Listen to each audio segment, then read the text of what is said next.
Oscar Romeo 4 India Sierra Sierra, this is Claudio operating India Kilo 1 Sierra Lima Delta Telebridge ground station calling for an ARISS contact. Do you copy, team? Over.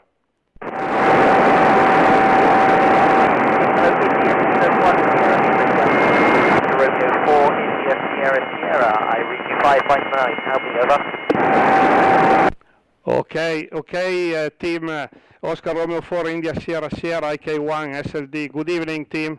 Waiting to have your signal loud and clear. Today we are acting as a telebridge station for National Soaring Museum in Elmira, New York. I tell you when I will have you in video. Okay, team. Are you ready for the first question? Over. Ready for the first question. Over. Okay, go ahead, Aiden. What made you become an astronaut? Over. Hi, Aiden. You know, when I was growing up, I wanted to be a pilot, and I was very lucky that I was able to do that. And I flew for 18 years as a helicopter pilot, and it was only later in life that I realized that I could become an astronaut as a test pilot. And so, for me, it was a passion for flying that was the first part of my career, and then I wanted to be an astronaut because I wanted to carry on exploring the universe, exploring the solar system. Over. Have there been any injuries on board? Over. You know, thankfully, we haven't had any major injuries on board. You know, a few cuts and bruises occasionally. We do work with big pieces of equipment up here, and sometimes some sharp objects. But we've got a very good first aid cabinet. We're all trained to quite a good level of first aid, and of course we've got doctors on the ground who can help us. Over. What's a day in space like? Over. A day in space is really exciting. No 2 days are the same. We're always very busy. We do lots of science. We also have to maintain the space station to keep it working properly. We have to fix things occasionally. But we do get to look out the window and take photographs and see the beautiful planet as well. Over. Hi, this is Alex, and how do you stay stationary on spacewalks if the ISS is moving? Over. Hi, Alex. That's a good question. You know, on spacewalks, if you want to stay stationary, you have to hold on to something, or you have to actually use some tools or carabiners, like when you're climbing, rock climbing, and clamp yourself to the space station to stop you moving, because everything moves in space. Over. Hi, this is Ashwin. How far can you be from Earth and still talk to mission control? Over. Hi, Ashwin. You know, we're only ever about 400 kilometers from Earth. That's how high up above the Earth we are. And we've got satellites that are even further than that, even higher up. And so we use those satellites to talk to mission control. And we can talk to mission control nearly all the time. We have a few minutes every day where we can't, but most of the time we can. Over. Hi, this is Michael. Have you ever been on a mission that's gone badly? Over. Hi, Michael. Well, you know, as a pilot for 18 years, I had a few missions that didn't go to plan. Thankfully, they all ended okay, and we didn't have any crashes. But yes, I've been on a few missions where we've had things go wrong with helicopters. Over. This is Ella, and how does microgravity feel? Over. Hi, Ella. Microgravity feels wonderful. You could just have so much fun.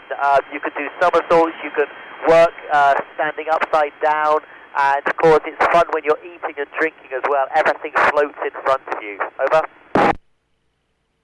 Hi, this is Evan. How fast does the ISS go, and can you feel it moving?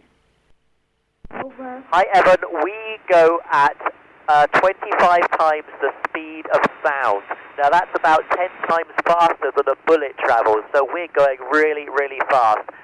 You can't feel it moving because we're just floating inside it, but when you look out the window and you see planet Earth, you do realize that you're going very quickly. Over. This is Alana. And has there been any unearthly sightings? Over. Hi, Alana. I love that question. You know, every time we see the aurora, the northern lights or the southern lights, and it's a magical green mist, it looks very unearthly. Over. Team, we have you on video.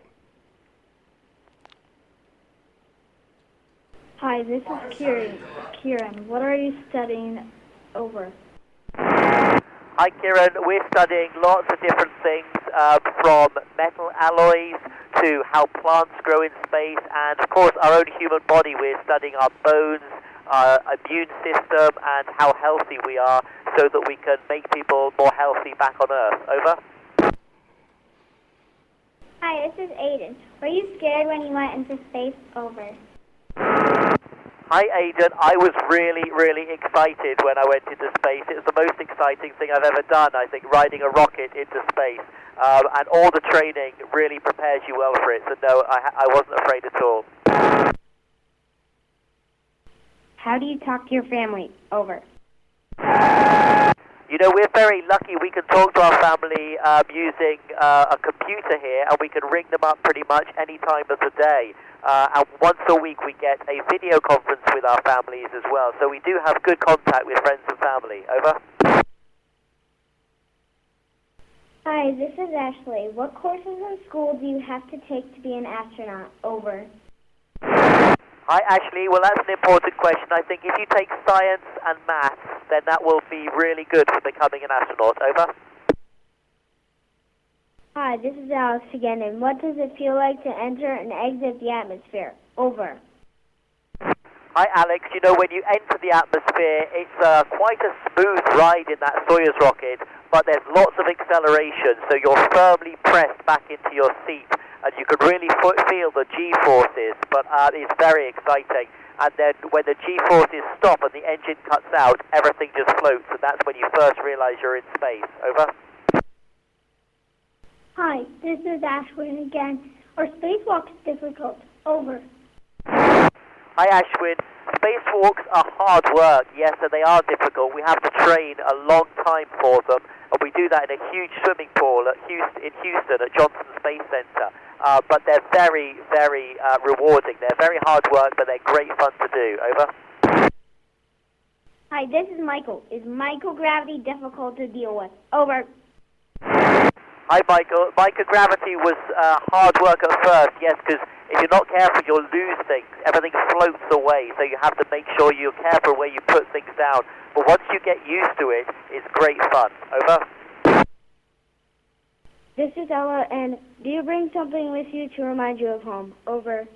Hi Ella, yes we did bring some small things, some pictures of our friends and family, and also some things that we might like to take back for our family as presents. So it was a very small container that we were allowed to bring for personal things. Over. Hi, this is Evan again. How long does it take to become an astronaut? Over. Hi Evan, we train for about 6 years before you fly. You can't really go on a mission without training for at least 3 years, so it does take a long time to become an astronaut. Over. This is Alana, and how do you control the rocket that takes you to the space station? Over. Hi Alana, well you know once the rocket is lit, you know there's not much control over it really, you just ride it all the way into space. But if things do go wrong, then we do have emergency systems on the rocket where we can effectively just separate and parachute back down to Earth safely. Over. Hi, this is Kieran again. What's the most rewarding thing about being an astronaut? Over. Well, Kieran, that's a good question, and there are many, many things that are very rewarding about being an astronaut.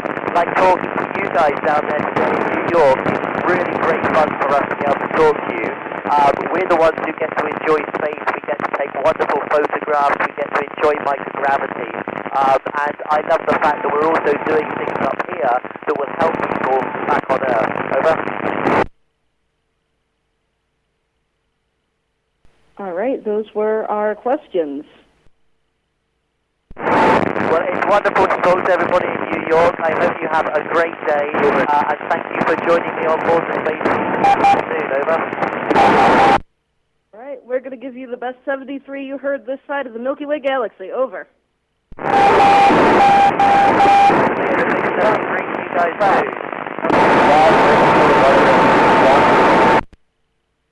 Okay, team, thank you for the MTV transmission. Very good signal. Ciao, ciao from Italy. Ciao, ciao. Thank you very much for the bridge. right to the bridge.